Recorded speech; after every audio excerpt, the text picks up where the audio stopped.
and doing all the things that we expect kids to do. Suggestion. I suggest, this is only my suggestion, that after I email you the PowerPoint, I would suggest that you print it. Go ahead and do it on 6 slides a page. And if you want it handy, and if there's something you need to refer back to, it'll be easy rather than you continuing to look inside of your email. Okay, we're all responsible for something.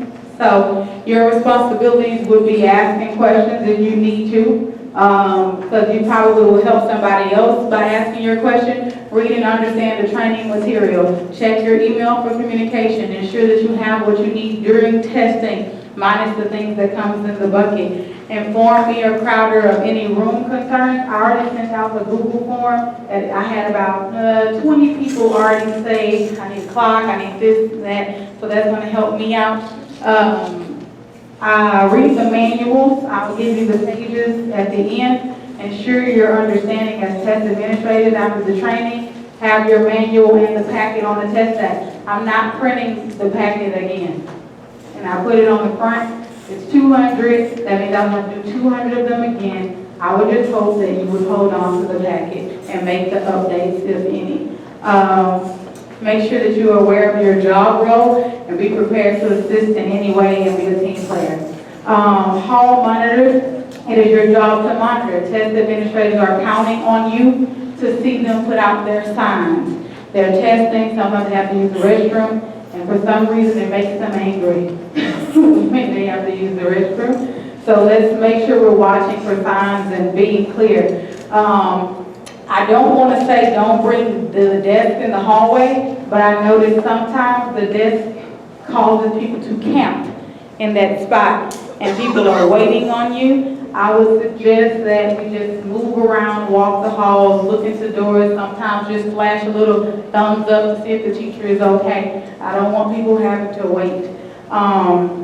Paras. After this, paras can go. Don't go in a test room. Somebody did go in a benchmark test room. If that would have been the STAAR test, we would have had a problem. Paras, you do not go inside of a test room. You get a certified monitor. And paras, you can, paras that are at the restroom, there's going to be a restroom log for cell phones. That if you take someone's cell phone at the restroom, you're going to be required to write the student's name down, take their room number and the test administrator, and then call for me, and then I will come and get their phone, and then that way you'll have a bag. So we'll have a procedure for that, thanks to Sharice. Everything else in the hallway in terms of pairs, walking, making sure that you're paying attention to the test administrators, calling for help, walking, calling for help, and don't go into the classrooms. And then that's it. You can go.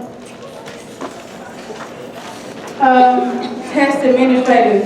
So your job is monitoring, walking around, ensuring that the students, you've taken up their cell phone, making sure that they're focused, make sure that they're not cheating, make sure that they're not talking, all the things that you know to do. I'm not going to read this, but you shouldn't be reading books, playing games, being on the computer.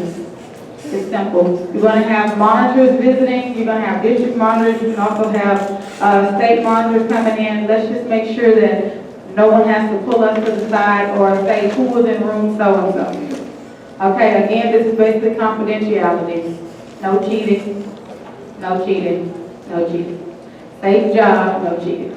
Okay, confidentiality, make sure you're not discussing before or after the test. You cannot walk by questions really quickly and then the next day say, oh, I remember I saw something with a graph on it, you can't have a conversation about the test. The kids can't either. So let's keep that confidential. All the things that are given to you need to be returned back to me.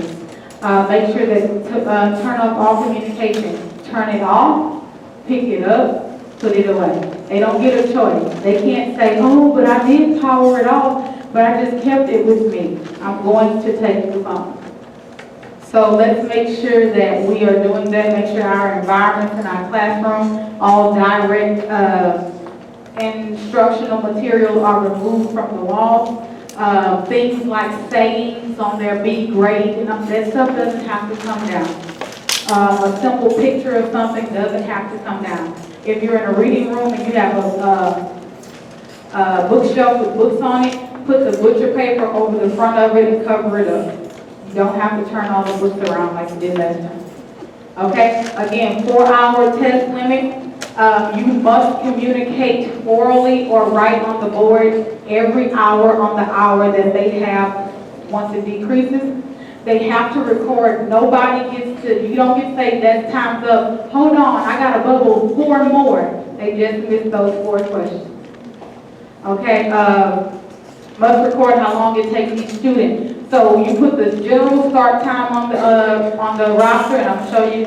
And then every time someone's done, I finished at 9:15. You write 9:15 next to that student's name because you have to bubble how long it took them to test, and I'll get to that too. STAAR information again. Do not stop their time for things like the restroom or water. Only the nurse. Only if we take their phone or something and we have to completely stop them from testing do we mark on their booklet and on the roster what time they actually stop so we can know how much time to replace it with. Again, nobody has a cell phone. I am hoping from my soul that we don't have a cell phone issue. Because I've said no cell phone more than I've said anything else. No cell phone, they don't get a choice, you don't get a choice, I don't get a choice. Powered off, put away until the STAAR is completely over.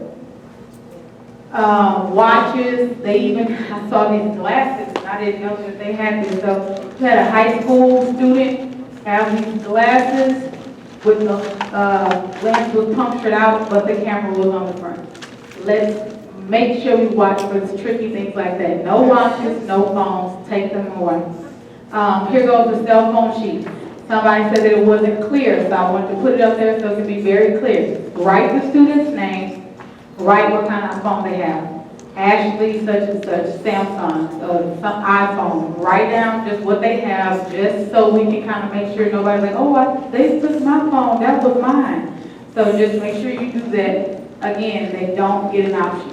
Okay, this is the restroom monitors. I have a few people who are certified who will be in the restroom. This is the restroom sheet that you're going to use.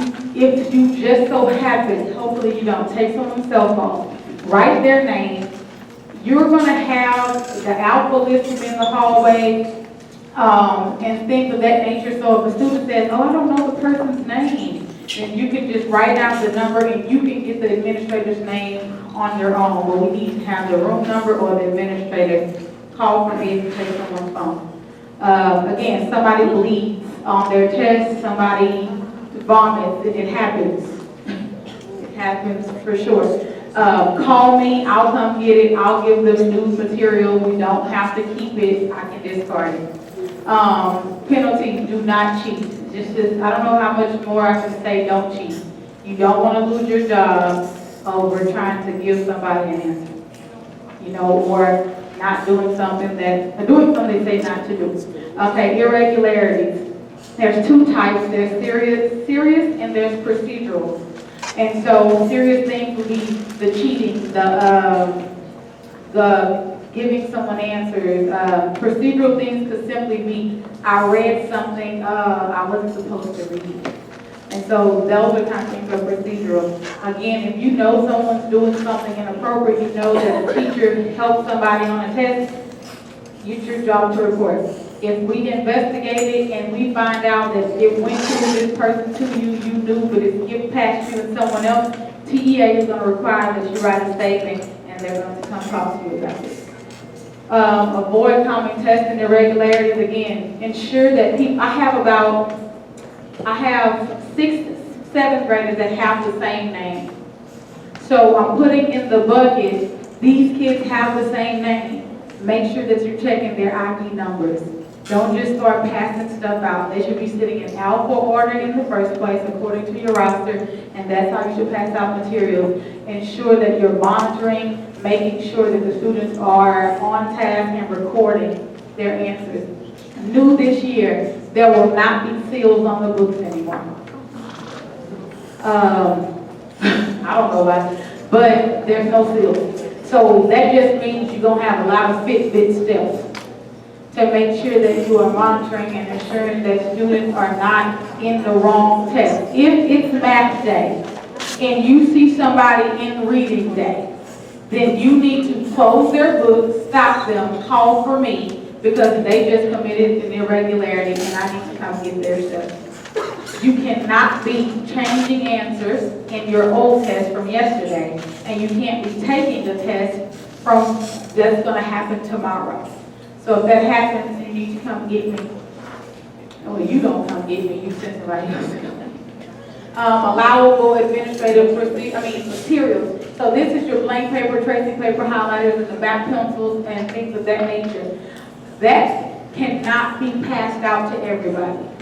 You might do it in class, but you don't do it on the test. Blank paper, tracing paper, highlighters, math pencils, those things are to be placed in an area where they all can see, and they have to ask for them. Not if you, oh, here's your tracing paper. No, they have to ask for those. The things that they must have. If they have a calculator, that's a must-have. Pencil, eraser, booklet, Scantron, supplemental aid, if it's on the roster for their accommodation. Those are the things, overlays. Those are the things that have to be given to them because it's specified on the documents that you have to give that to them. Everything else must be asked for. Good environment, making sure you have your privacy shields. I've said it 1,000 times. Get with CCIS about that now, don't wait. Make sure you have a clock. I have people that already told me about the whole clock thing. I'm trying to figure it out. And then make sure all the desks are straight. You are to set your room up for the person coming in your room, or if it's you, you set the room up for yourself. Nobody should be coming into your room, setting up your room on test day. Again, you need WD-40. We had that incident already. So she told me, I'll work on it. You need some rays. Get that too. Just make sure. I really don't have myself, but I just want to be funny. So make sure you just ask me for everything you need. I have people that ask me about tape. Get tape before testing. Okay. All right, so rooms need to be done. Rooms need to be done by Friday the 6th. Rooms need to be done by Friday the 6th. Dr. Vick's going to create a schedule where we're going to, so people are going to go around and check for that. And then the test is on Tuesday. So if something's wrong, you'll have time to fix that. Dictionaries and calculators should be in your rooms by Friday. Maybe not the calculators, but the dictionaries. But the calculators will be in the bin. And like last time, if you have too many of them, we'll give you a bag to carry. All right, test day specifics. But before I go there, does anybody have a question? Oh, cell phone. No cell phone. Thanks for saying that. No cell phone. Go ahead. Okay, so with the procedure being to take up all the kids' phones and fill out the sheet, right? Does one getting taken up in the bathroom constitute any type of an irregularity? So this is what happens. If the phone made it to the restroom, that means you didn't take it. Now the thing with that is, you may have a student who pretends like they didn't have a phone. If I go to your room and I notice, oh, they did take up cell phones, now the kid really has a problem. Because that means you were instructed to give his phone away and you did not. So it's not on the teacher at that point, but I know for benchmark, people didn't take up phones. Just saying.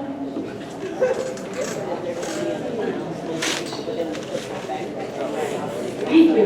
Okay, so the announcement's going to be made prior to testing that you don't bring anything to school.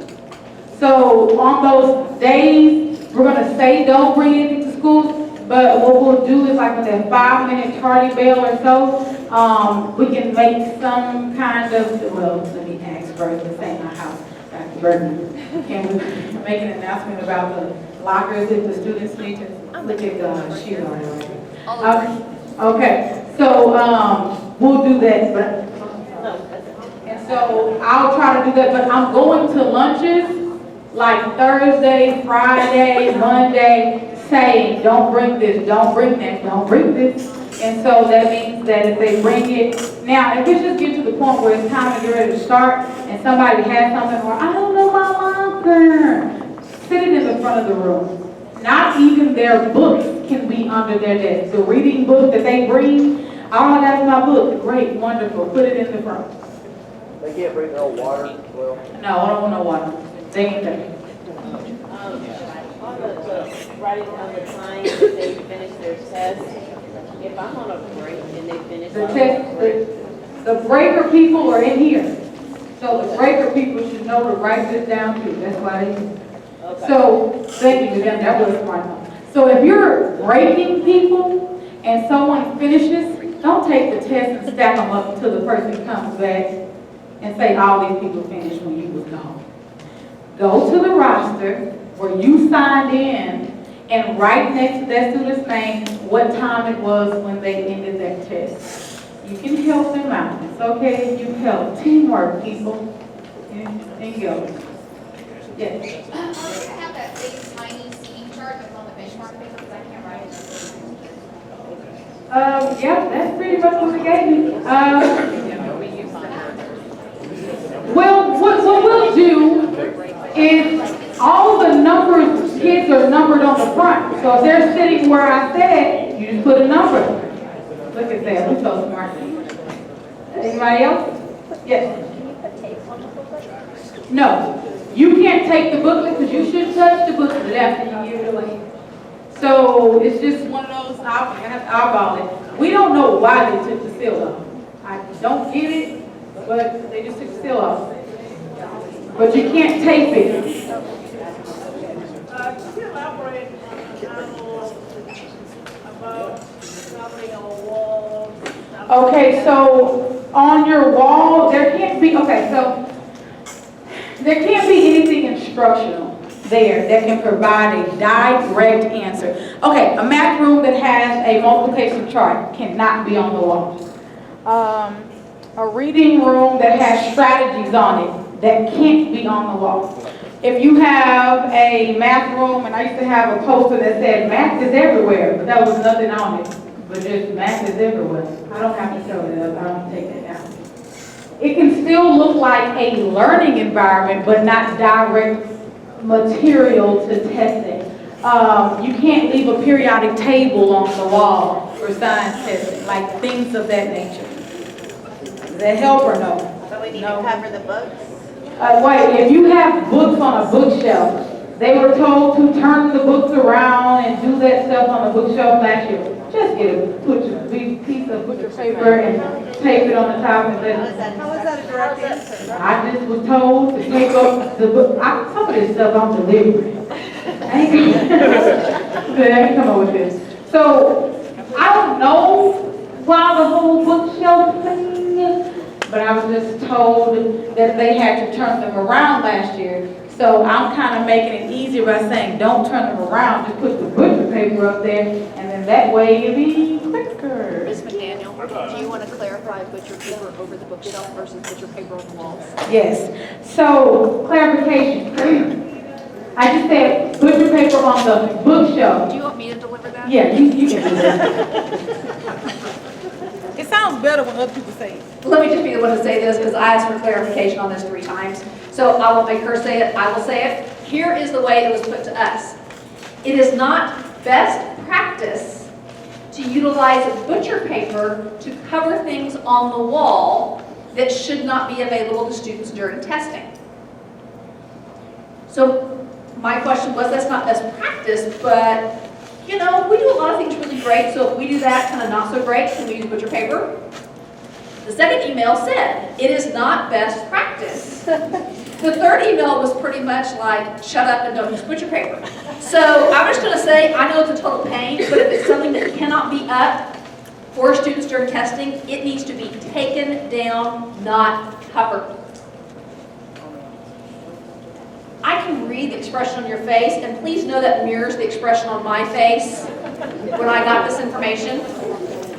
But this is coming from district testing, and I'm a slow learner, they had to tell me 3 times. But we do have a district monitor that comes to our campus and literally walks the entire campus. And this is a very, very specific thing that the testing office is saying. So please note, you do not need to come plead your case with me. I get it. I even approved the order of a bunch of extra butcher paper at the beginning of this semester so that we would have enough before we got this guidance. So Is everybody clear about the butcher paper? If you need to do books on a bookshelf, that's fine. Butcher papering walls, that is not, say it with me, best practice. Everybody clear on that? I thought best practice was a suggestion. It is not. Best practice is not considered a suggestion according to CFISD testing office. Questions about this? What if you were to take a light colored butcher paper, put a giant smiley face? There's no what if about this. I'm telling you, I asked 3 different ways, 3 times. They are not kidding. Why? I want them to I can't even fathom a reason why. I really can't, okay? I'm just telling you that 3 times, this is what I was told, and they are sending people to the campuses, and they literally walk. Y'all don't normally see them. They walk every hall, and they peek in about every 3rd window. I mean, they check a lot of classrooms, okay? Is that one gonna make you do that? So again, I said no butcher paper. I didn't come up with it, I just worked this. Okay, so, yeah, wait, anybody got questions?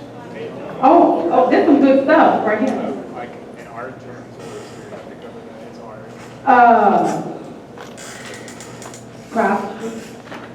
An art term, is it a definition of a word?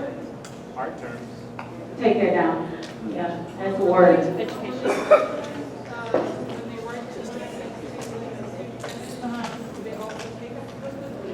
Oh, no, you don't leave. When somebody is done, you take the book away.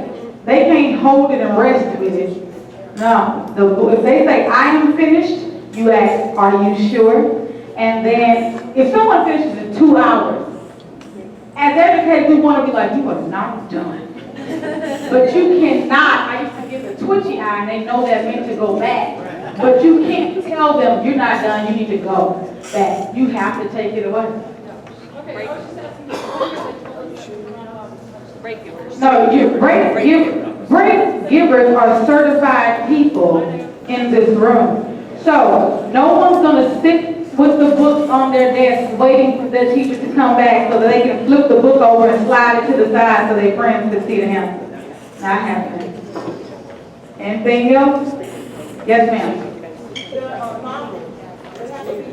The books need to be in the front of the room. If a monitor walks into the room, under their desk, around them should be free and clear of anything. I could slide my formula chart with notes on it in my book if you let it sit by my desk. In the front of the room, they ain't got to put on no chopsticks.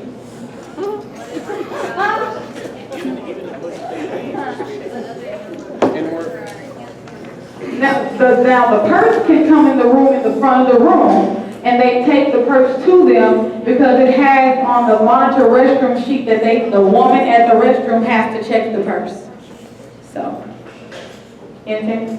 Wait, so just so I know, if a young lady says, I need to get my purse to go to the restroom, I have to go get it and bring it to her? She can walk to the front, Okay. away from her belongings, when you've gone to take up her materials, and then she go gets her purse, comes out, drops it back, and comes and sits down.